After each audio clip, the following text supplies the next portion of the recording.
আসসালামু আলাইকুম। তৃতীয় শ্রেণীর সুপ্রিয় শিক্ষার্থীবৃন্দ, আশা করি আল্লাহর রহমতে সবাই ভালো আছো, সুস্থ আছো এবং নিরাপদে আছো। তোমাদের ইংলিশ ফার্স্ট পেপার সাবজেক্টের ইংলিশ ফর টুডে বই হতে আমি ইউনিট 1 এবং 2 এর মডেল কোশ্চেন 1 এর কিছু আইটেম করিয়েছিলাম, যেগুলো হচ্ছে MCQ, fill in the blanks এবং ম্যাচিং। আজ মডেল কোশ্চেন 1 এর সর্বশেষ যে আইটেমটি থাকবে কোশ্চেন অ্যান্সার, সেটি নিয়ে আমি তোমাদের সাথে আলোচনা করব। দেখো 4 নম্বরে অ্যান্সার দ্য ফলোইং কোশ্চেনস। তোমাদের নিচে 5টি কোশ্চেন দেওয়া থাকবে। এই কোশ্চেনের অ্যান্সার গুলো তোমরা প্যাসেজ থেকে খুঁজে বের করে লিখবে। তাহলে আমি অ্যান্সারে চলে যাই। তোমরা কি লিখে নিবে? অ্যান্সার টু দ্য কোশ্চেন নাম কত? 4। অ্যান্সার টু দ্য কোশ্চেন নাম 4। এই number, how old is Riya? তাহলে আমি কি পেয়েছিলাম? Riya Islam, I am 8 years old. তাহলে অ্যান্সার কি হবে? A. Riya is 8 years old. Ria is 8 years old. B number দেখো, what is the name of Ria's school? রিয়ার বিদ্যালয়ের নাম কি? দেখো রিয়া কোন বিদ্যালয়ে পড়ে, লেখা ছিল I am in class 3 at Rajbari primary school. তাহলে রিয়ার স্কুলের নাম কি? রাজবাড়ি প্রাইমারি স্কুল। তাহলে আমরা কি লিখবো? কি লিখেছিল? What is the name of Riya's school? তাহলে আমি লিখি the name of Riya's school কি? তারপর আমি ভার্বটি লিখি ইজ। স্কুলের নাম কি ছিল? রাজবাড়ি,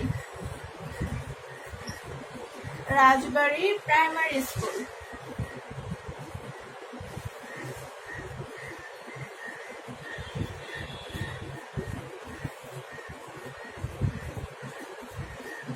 অ্যান্সার কি লিখলাম? দেখো এখান থেকে আমি নিচ্ছি B number, what is the name of Riya's school? তাহলে the name of Riya's school, the name of Riya's school is কি ছিল? Rajbari primary school, Rajbari primary school. C number দেখো, which subject does Mahbub Alam teach to the students? Mahbub Alam ছাত্রছাত্রীদেরকে কোন বিষয়টি পড়ান? কোন বিষয়টি পড়ান? হি ইজ, প্যাসেজে দেখো he is an English teacher. তাহলে তিনি একজন ইংরেজি শিক্ষক। তাহলে কোন সাবজেক্ট পড়ান? ইংলিশ। তাহলে আমি কি লিখবো? মাহবুব আলম, মাহবুব আলম টিচার্স। এখানে দেখো মাহবুব আলম টিচ ছিল, আমি টিচার্স লিখেছি। কারণটা কি? দেখো এটা আমাদের কোন টেন্সে আছে? প্রেজেন্ট টেন্সে আছে। প্রেজেন্ট টেন্সে আমাদের যখন অ্যান্সার করতে হয়, সাবজেক্টের সাথে যে ভার্বটি বসে সেই ভার্বের সাথে এস বা সেই ভার্বটি যদি, সাবজেক্টটি যদি আমাদের থার্ড পারসন সিঙ্গুলার নাম্বার হয়, তাহলে সেই সাবজেক্টের সাথে যে ভার্ব হবে সেই ভার্বের সাথে এস বা এস যোগ করতে হয়। তাই আমি কি লিখলাম? Mahbub Alam teachers English, English to the students. নাম্বারটি লেখার জন্য আমি একটু উপর থেকে মুছে দিচ্ছি। দেখো কি ছিল? What is the full name of Riya? দেখো কি ছিল প্যাসেজে, হ্যালো আই এম রিয়া ইসলাম। তাহলে ওর ফুল নেমটা কি? রিয়া ইসলাম।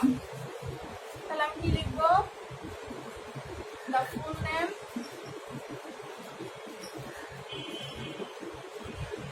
অফ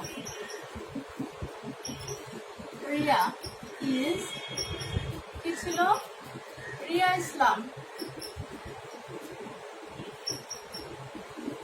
আমি আরেকটি মুছে দিচ্ছি।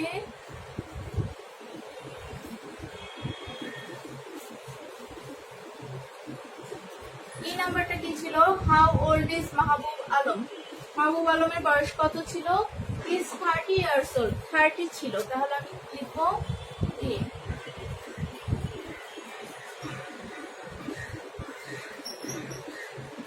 Mahbub Alam is 30 years old. তাহলে কি লিখলাম? Mahbub Alam is 30 years old. প্রিয় শিক্ষার্থীবৃন্দ, তোমাদের হয়তো একটু কষ্ট হয়ে গেল, বোর্ড ছোটর জন্য বারবার করে মুছতে হচ্ছে, লিখতে হচ্ছে, তোমরা একটু কষ্ট করে বুঝে নিও। প্রিয় শিক্ষার্থীবৃন্দ, মডেল কোশ্চেন 1 এর কোশ্চেন অ্যান্সার গুলো তোমরা তাহলে বাড়ির কাজ করে ফেলবে। সবাই তাহলে ভালো থাকো, সুস্থ থাকো, এবং মডেল কোশ্চেন 1 এর শুধু কোশ্চেন অ্যান্সার না, MCQ, fill in the blanks, matching এবং এই কোশ্চেন অ্যান্সার সহ সবগুলো কি বারবার করে বাড়িতে অনুশীলন করতে থাকো। সবাই ভালো থাকো, সুস্থ থাকো, আল্লাহ হাফেজ।